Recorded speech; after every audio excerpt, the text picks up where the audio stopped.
Now, poor boundaries is something that most of us are probably struggling with, but where does it come from?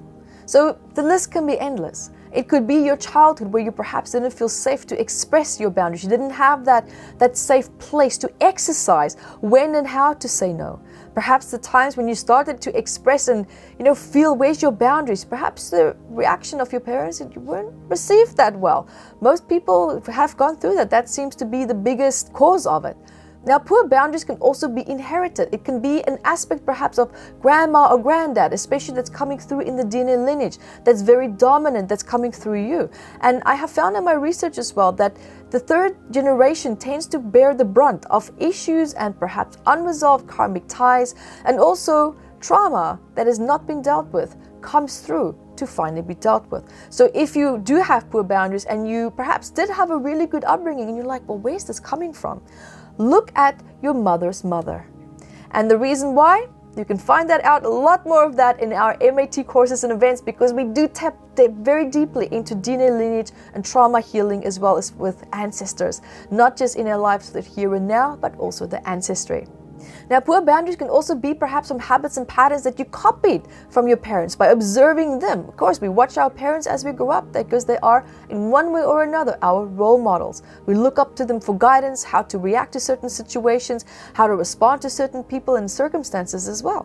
So even though perhaps you didn't have any stress or abuse associated with boundaries, what you observed might not have been that healthy, and that has now become part and aspects of your personality and how you cope with expressing and setting boundaries. And if that's the case as well, this workshop is absolutely still fantastic, because we're going to be showing you how to tackle and to also address these blocks and just nitty-gritty aspects, as perhaps even subconscious, that we're going to show you how to let go of that.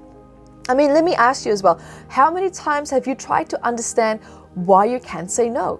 How many times have you tried to understand, why do I react like this, when consciously you're like, don't do it, but you find yourself still doing it, right? I'm sure you can relate to that. This is definitely something that was a head boggle for me. I always found myself in situations where I know what I should be doing. I know what is the right thing. I know what my mind and my body wants to do, and it's saying no, but I don't do it. There's a misfire, there's an overlap between wanting to, but not actually taking that action. And during this workshop, we're also going to be looking at that fine trigger and healing the block that is preventing you from taking action based on the correct thought and feeling that you know you should be having and taking in that moment in time. So guys, even if you don't have poor boundaries, I'm sure you do know someone that does, and this will be a fantastic gift that you can also give to someone. So you can sign up at masteringboundariesworkshop.com, or you can go to metaphysicalanatomy.com. So guys, see you there, and until then, be the light that you are.